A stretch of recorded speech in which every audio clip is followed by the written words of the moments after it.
Doug, you were saying the other day when I saw you last week about some older chap, you know, who was obviously... Oh, very old. He was very old. He's obviously deluded because he said, I'd like to see a video.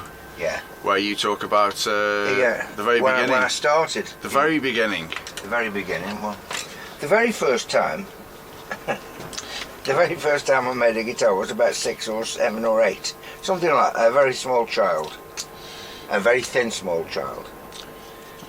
In the beginning. Anyway, we're obviously we're all friends, and we lived in a small street, and that was our little gang. But we did things in the, you know, when, like some holidays. And one day I decided, you know, I was going to make some guitars. How can you and entertain anybody? How can you at 7 decide you're going to make some guitars? Well, when I say guitars, is it out of cardboard? It was a piece of no, it was wood. Got some wood, a pole, and some wood. And made 2 guitars. Well, they weren't really guitars, were they? No. They were just brooms with strings on. No, they were a square piece of wood for the body and a stick. Like a lap steel then? Nothing, no, even that. And probably strings were stringed, you know. And and we invited the other kids round to the back garden. What, for the performance? For the performance, yeah. I think it was 2p each. So we made money at the job. Don't tell the taxman, he'll be after me 2p. And we stood in the background singing and playing this string thing. But that was the first attempt. Anyway, that was fun, and that was just for fun. And then, with me being left-handed, it was always difficult to get hold of guitars, left-handed guitars. My first guitar was an acoustic. Obviously, I switched the strings over. That was when I was about 12. I was 12. What century was this? Well, I was 11-ish, just going into 12, because I was just the first year in Newcastle High School, and the reason I know that is because I used to go to the skiffle club. Yeah. Which is in the Hartfields. It was the church in the back room, what's the name? The fun room, the big square room. Yeah. And we had a little skiffle group in there, and some of the lads were much older than me. And it was where they were practicing, and I used to join in playing skiffle. Yeah. Left-handed then, and getting back on the bus to go home to Clayton, which was about 3 miles away.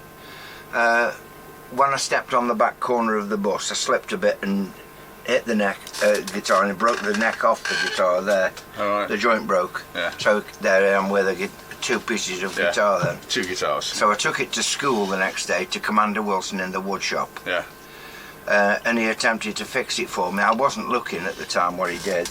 But what he ended up doing is putting a great big old-fashioned wood screw through the fingerboard, straight into the block. Yeah. But he hadn't got it. He hadn't done properly. He hadn't drilled the hole in the neck part. Yeah. Loose. It wasn't loose. Yeah. So he'd just gone straight in through the pair. So it opened the gap between them. Yeah. So then the action was about this high, with a big screw in the fingerboard of my guitar. It was about that high. I've seen people bring guitars here like that. Yeah. And so that was Commander Wilson's attempt at fixing a guitar, which bollocks my guitar up. So I ended up making. A friend of the family, Tony, got me a piece of Canadian pine. It was Canadian pine, and it was like orangey, and I cut a guitar shape out of it, which wasn't easy to do because you hadn't got any tools. When I say I used to make them with a knife and fork, I wasn't far off. What did you use? You use like a pet beaver or something? How did you get the shape? Handsaw round like that, and just keep taking bits of wood off, you know, so you could keep doing the bend. Yeah. So as I say, it wasn't easy. Yeah. Right. We did have handsaw though. So I cut it round and then sanded it to best shape I could, and then got that neck that had been broken off me acoustic. Yeah. And screwed that on properly from the back part of it. Flattened the joint, screwed it onto the guitar, and made it a rough guitar out of it anyway. And then got some pickups, a little pickup, Lucky 7 pickup system. Hang on, but how did you know about the scale length? I didn't. Oh, okay. Yeah. I didn't know anything. Yeah. But I got a pickup, and I made a little wooden bridge, and I at least I'd got a guitar that worked, and you could plug in. So I plugged it into the gramophone.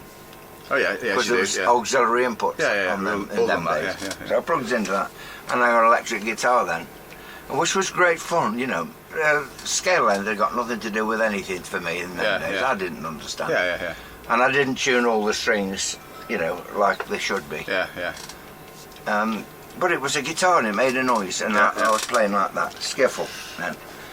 And I think that probably when I went to the skiffle group, the lads probably tuned it for me. Well, where'd you get the Best machine they heads could. from? Eh? Where'd you get? You just pinched some machine heads. Oh, you had the neck off the acoustic, yeah. Yeah. Yeah, sorry. And fashioned a bridge much like the acoustic bridge. Yeah. So anyway, that was the next guitar, and then I think somebody bought me for Christmas one of them plastic guitars that had a box on it, the fingerboard with buttons on. You pressed a button and you got a chord. Oh really? I don't know. Yeah, you press button and you'd have a C, and then you press another button and you'd have F. Okay, yeah. So that was a nice thing for about a month, and then it was just ridiculous. So I shelved that idea because it just wasn't. Yeah, it's not what you But wanted. when you're a little person, Yeah. but I wasn't so little anymore, and so that got ditched. That might have been before I got the wooden guitar, actually, when I think about it, because I was a little person when I had the button pressing. Yeah. So that's all in the childhood days, and then and I got Lucky Sevens, and I made a better version of a wooden guitar with better tools. I actually went down to Paul Riley's. You know Paul, who comes round here with the long hair and the big dog. Oh, Ruby. Paul, yeah. Well, his father had tools. He'd got tools. Yeah. And I knew Paul, so I went down in his dad's garage and used his tools. Yeah, I think you told me this in the past, yeah. Yeah, so I could make a guitar then. That was my first proper guitar. And then in the school, I changed from woodwork after Mr. Commander Wilson. After his debacle, I went into the metalwork shop instead. Okay, yeah. And you could see then what was wrong with Commander Wilson. He was a lovely, lovely man. Yeah. He's a really nice chap. Yeah. He'd gone through the war and he'd got the shakes. He was a bit frazzled. Yeah, he was. So. Well, surely you did woodwork and when I was at school. No, I just did. You had a choice. Did you? Yeah. So I did metalwork, and then I made a tremolo system in the woodwork class. What did that look like? It looked like a Burns one. It was just a handle on a barrel with two little bushes. It was sprung as well, put a spring in it and everything. Sounds and impressive. It looked great, and I sold it for 10 quid. Kidding me? No. It So- was fabulous. It really was. So it was just bolted down like a 6-screw thing like that? Screw it down. Oh, so on it wasn't a block. Wasn't like on two. Wasn't like a 2-point tram or anything like that. Anything that fancy. Yeah, two. Yes, two bearings at the end of the barrel.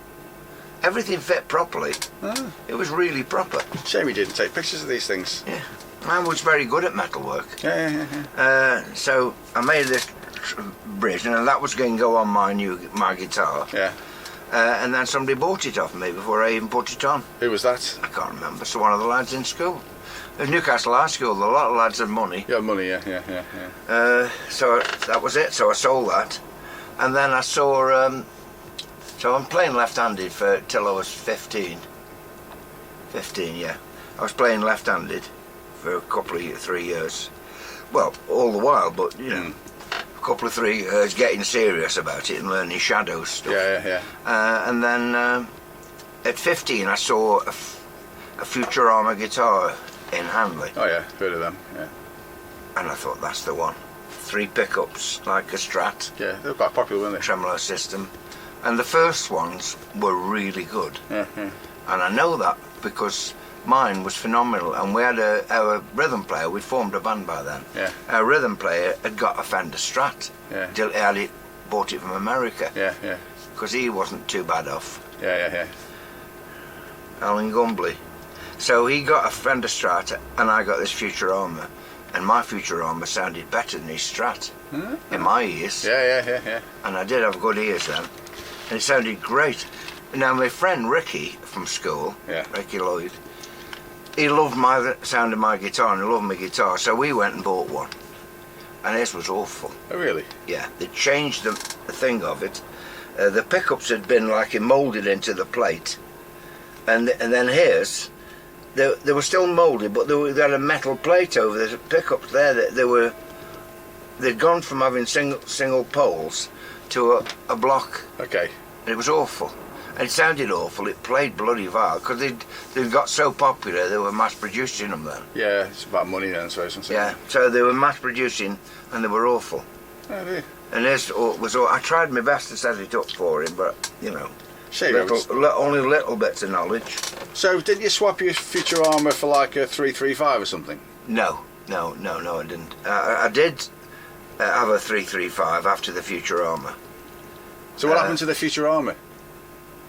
I sold it. Well, you wish you still got that, don't you? I do, yeah. I painted it pink as well, like, and it was a lovely sunburst. Pink. Brush painted it pink. Yeah, sounds nice. It's lovely. I suppose in those days, the olden days, it's probably a shocking colour, wasn't it? It's like it was what rebellious. Hank's guitar was salmon pink. Oh yeah, I remember that. Yeah. Wasn't that shocking pink? Did it have dots on it? Eh? Did it have dots on it? No. Hank? No. Anyway, so I did get the 335, and so I played the 335 for quite a while, and when I joined the Black Orchids. Because there's a picture of you with Edna in your Doug Winfield, whatever your name was. Doug Edna Savage, Doug Schofield. I have no idea why she wanted that name for with me. that 335, that black and white picture. You playing the 335. Yeah. Anyway. And I was starting setting up guitars for people, and somebody bought me a Fender 63 Strat. Yeah. And I said to him, well, we were working every night, so I said, well, I'll have to have it for a week, and I'll set it up, so I'll use it in my band. Yeah. And you can have me 335 to use for your band, because everybody was working all the while. Yeah. So he took my guitar away, and I had his, and the lads in the band in the Black Orchids said, we like that sound better. More, yeah. They liked the Strat sound for the band at the time. So that was it, I kept it and just did a deal with the lads. You know, we swapped like for like. Yeah, except the Strats were only 163 quid and mine had been 221. Really? I think either of those guitars, if you got them now, probably be worth a bit of money, wouldn't they? Both of them, yeah. Yeah. So that's what happened that time. That's so I ended up with a Strat, and which I swapped in when I joined Edna after a while. While I was with Edna, so I'd gone through the thing into the Strat. Yeah. I don't know why I'd got a picture with Edna with the 335 though, because I swapped that when I was in the Black Orchids. Oh, that was Edna after the Black Orchids? It might have been after the Black Orchids. Was Edna after the Black Orchids? Yeah, she was after the Black Orchids, so it might have been. Yeah, probably got it right. I've probably got them the wrong way around. Perhaps I was with Edna when I swapped it. Yeah. I've lost two screws here, unless I put them somewhere else. Well, listen, I'm going to leave it at that. Okay. So let's call that video 1. Okay. Actually, I want to go home.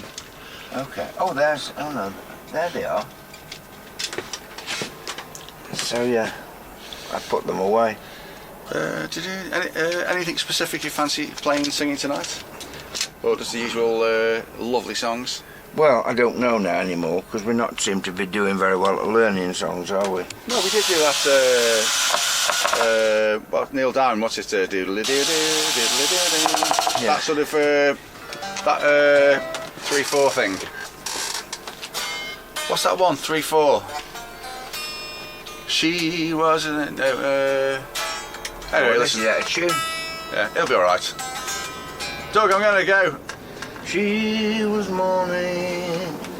No, not that one. It's another one. It's another one. I am I said or something. It starts off. It kind of goes doodle That's doodle. not 3/4. That's normal time. No, it sounds like mash, doesn't it? It sounds like being into mash. Yeah. Doodle doo.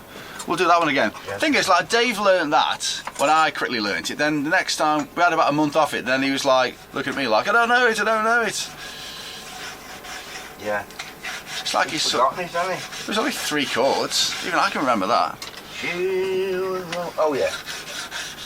Well, we'll do something like that. It'd be the same. The sunshine, It'll be pleasant. Nice day. Probably be full of people getting slaughtered because it's sunny. Yeah. Be a right row probably later on stage. But you'll like it, won't you? You like it when there's more people, even if they're like. Like it, yeah. You'd be happy with room full of people pointing shotguns at you and throwing rocks. More people equals better for you. Better. Yeah. Yeah, I'm not as antisocial as you, that's why.